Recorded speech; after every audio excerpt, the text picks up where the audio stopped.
So, si universe mismo yung, ayan, okay, si universe yung magbibigay sa'yo ng gantimpala, mga kapiksi. Itong mga swerte na to, itong mga good luck na to, nahaharang ito ng mga negative emotions nyo. Yung mga galit, anger, hatred, resentment, grudges, yan.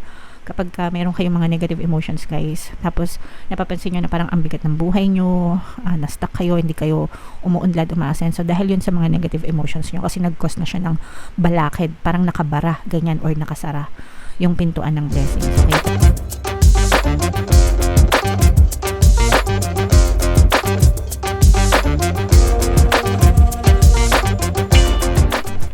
Hello guys, hello Virgo, welcome back to Pinay Pixie Tarot. Ang pamagat ng episode natin for tonight is Past, Present, Future. Ito isang timeless reading para sa Virgo, Sun, Moon, Rising, Sign, and Venus. Shuffle ko yung cards guys, hanapin ko yung energy ng Virgo. Alright, so Virgo, kayo ay na-represent ng Father of Pens sa ating spread. General reading lang mga kapiksi, pwede mag-resonate, pwede hindi. Pag sinabing timeless reading mga kapiksi, no, anytime na mapanood nyo yung video, pwede siyang mag-resonate sa inyo. If hindi kayo naka-resonate right now, pwede nyo siyang balikan next time, next year, next month. Anytime mga kapiksi, next time, and by that time maaari na kayong makaresonate sa message, so pwede nyo itong balik-balikan mga kapiksi. So itong nasa ibabang spread guys, ito yung past energy nyo mga kapiksi, and dito guys nakikita natin na may pananamantala na nangyari sa inyo sa recent past nyo. Meron ditong presence ng water sign, Cancer, Pisces, Scorpio. Pwedeng yan yung zodiac sign ng person na nanamantala sa inyo mga kapiksi, pero ito yung nagbunga ng parang medyo trauma sa inyo, kasi nakikita natin na nagkaroon kayo ng parang stagnation, na stuck yung buhay nyo. Nagbigay ito ng trauma sa inyo, nagbigay ito ng takot, duda, parang nagtanim, no? Nagtanim ito ng mga takot, ng mga duda sa inyo. Pwedeng na-scam kayo sa, I don't know, sa pera, sa negosyo, pwede ding sa relasyon mga kapiksi, pero you were a victim, no? Ito hindi ito pa-victim guys, magkaiba kasi yung pa-victim sa victim, no? Ito nakikita natin na talagang biktima kayo mga kapiksi, naging biktima kayo ng pandoloko, betrayal, pwedeng abuso din, no? Sa inyong recent past mga kapiksi. And sabi ko nga, no, naging dahilan ito para ma-stuck kayo, ma-stagnant kayo, ganyan. Parang hindi kayo nakakilos, hindi kayo naka-move on for a very long period of time, and nagbigay ito ng malaking disappointment sa buhay nyo, na parang nahirapan kayo magtiwala ulit sa ibang tao. So nagtanim talaga siya ng trauma at malaking takot sa inyong mga kapiksi. So yan yung nangyari sa inyong recent past guys. Ngayon naman, tingnan naman natin yung sa inyong present, no? Dito sa present mga kapiksi, nakikita natin na you are focused sa healing nyo. Kumbaga, sinusubukan yung tanggapin yung katotohanan of what happened in the past. Meron ditong presence ng fire element mga kapiksi, Aries, Leo, Sagittarius. For some of you, maaaring may fire element kayo sa inyong natal chart, or pwedeng may fire element din yung nanloko sa inyo. So dito sa present mga kapiksi, nakikita natin na kumbaga parang malalim, sabi ko nga sa inyo guys, malalim yung naging trauma nyo, pero parang you're focusing on recovery and healing mga kapiksi, no? And kumbaga parang konting-konti na lang malapit nang mabunod sa mga puso nyo yung mga tinik mga kapiksi. You're trying to forgive, pero ito guys, nakikita natin na kung sino man yung nanloko sa inyo or nanamantala sa inyo, ng abuso sa inyo, maaari itong humingi ng tawad sa inyo guys, no? Maaari itong makonsensya, humingi ng tawad. Actually, iniisip na nila kung paano magsusorry sa inyo. Probably nakukonsensya mga kapiksi, no? Or nababalisa, ganyan. They're already thinking of how to say sorry sa inyo mga kapiksi. And kapag narinig yun na yung salitang sorry sa kanila, parang yun na yung talagang doon na matatapos yung hinagpis. Kasi may hinagpis pa kayo guys, no? Marami kayong tinik sa dibdib. Kasi, ano nga ito, sabi ko nga sa inyo, biktima kayo. But at the same time, kahit na may galit kayo, parang feeling ko talagang you're trying to your best, no?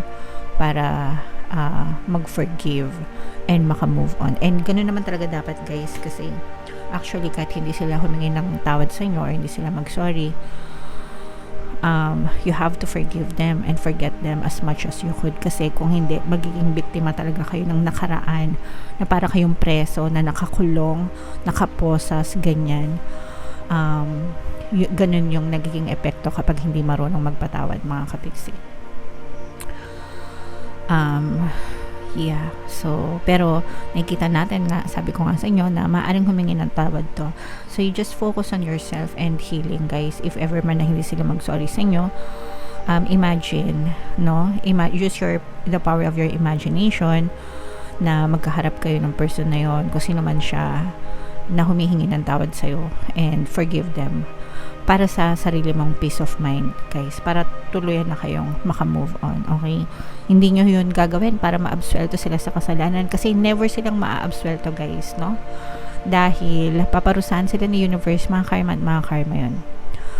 Ang kailangan mong gawin is palayain mo yung sarili mo sa mga negative na emotions, kasi malaki yung trauma nito sa'yo, and malaking paghihirap na yung iyong naranasan dahil dun sa sitwasyon na yun. So it's time to let go, mga kapiksi, okay? So kung ano man yung sitwasyon na yan, I hope you're healing.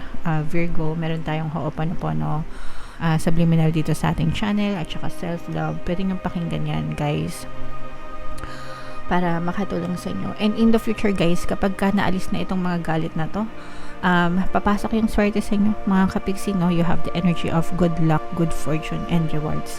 So si universe mismo yung, ayan, okay? Si universe yung magbibigay sa'yo ng gantimpala, mga kapiksi. Itong mga swerte na to, itong mga good luck na to, naharang ito ng mga negative emotions nyo. Yung mga galit, anger, hatred, resentment, grudges, yan. Kapag meron kayong mga negative emotions guys, tapos napapansin nyo na parang ang bigat ng buhay nyo, na-stuck kayo, hindi kayo umuunlad, umaasenso, dahil yun sa mga negative emotions nyo, kasi nag-cause na siya ng balakid, parang nakabara, ganyan, or nakasara yung pintuan ng blessings, okay? Pero the moment na natuto kayong magpatawad, you let go, no? You let go, no? Mga kapiksi, importante yun. Kaya importante yung magpatawad, kasi para sa inyo yan. Papasok ang swerte at blessing sa inyo, mga kapiksi. So this is abundance of money, good luck sa kaperahan guys. You will be blessed. You will be blessed. Habang yung gumawa ng masama sa inyo, they will suffer.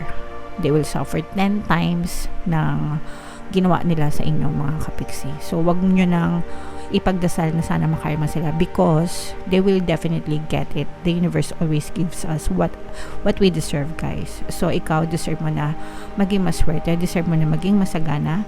Kalimutan mo na yung mga broken whatever broken relationship. Kumbaga, wag mo nang pulutin yung mga bubog, kasi pag pinulot mo, ikaw lang ang masusugatan lalo, no? So you have to move on, forget the past, it's over, work on yourself, and definitely talagang suswertehin kayo, especially pagdating sa pera, Virgo, okay? So comment down below guys if naka-resonate kayo. I-mind nyo yan guys, grabe, sobrang ganda niyan. Kahit na nagdudusa pa yung iba sa inyo, pero sa future nyo guys, talagang i-bless kayo sa kaswertehan, mga kapiksi. Alright? So comment down below, Virgo, if naka-resonate kayo, kung story nyo ba to. Tingnan natin yung additional na mensahe sa inyo guys. Habang sinashuffle ko to, panoorin nyo muna yung video natin regarding sa ating paano mag-manifest ng abundance video course. Kapiksi, sawa ka na ba sa mga struggles at hirap sa buhay mo? Masipag ka ba at masikap sa buhay ngunit hindi ka pa rin umaasenso? Ilang beses ka na bang nag-attempt magnegosyo at mag-invest pero palagi ka pa rin nalulugi? Sa pagkakataon na ito ay maaaring may subconscious beliefs ka na nagiging balakid sa iyong pag-unlad at pagyaman. Introducing, paano mag-manifest ng abundance video course. Dito ay matututunan mong ma-overcome ang mga balakid mo para tuluyan ka ng umunlad, umasenso, sumagana, maging matagumpay, successful at maswerte sa iyong kabuhayan, pera, trabaho, negosyo, salapi, at kaperahan ng bonggang-bongga. Dali, mag-send na ng email sa pinoypixietarot@gmail.com at simulan na ang iyong pagyaman ngayon. Alright, so sa lahat ng gusto mag-avail ng course guys, meron tayong discount ngayong September. Magbibigay tayo ng 500 pesos na discount until September 30, kaya i-avail nyo na yan guys. Sobrang ganda, and meron din tayong bagong course mga kapiksi, paano mawala ang third party at magkaroon ng harmonious na relationship para mawala yung mga kabit ng jowa nyo. Updated promo tayo for September guys, magbibigay tayo ng 20% discount, kaya i-avail nyo na guys, sobrang ganda. And eto guys, yung inyong message. So, unang-una, we have divine idea or brilliant idea, sorry. Yes, your idea is divinely guided. Please take action to bring your idea to fruition. So, pag nagkakaroon kayo ng mga ideas, mga kapix, or brilliant ideas, when you're trying to manifest something, it's the universe that's moving you.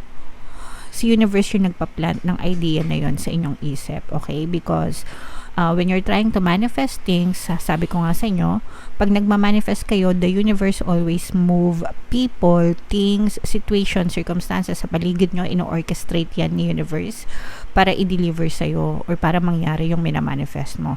And that includes you, no? Kaya tayo nagkakaroon ng inspired action kasi parang inspirado ka.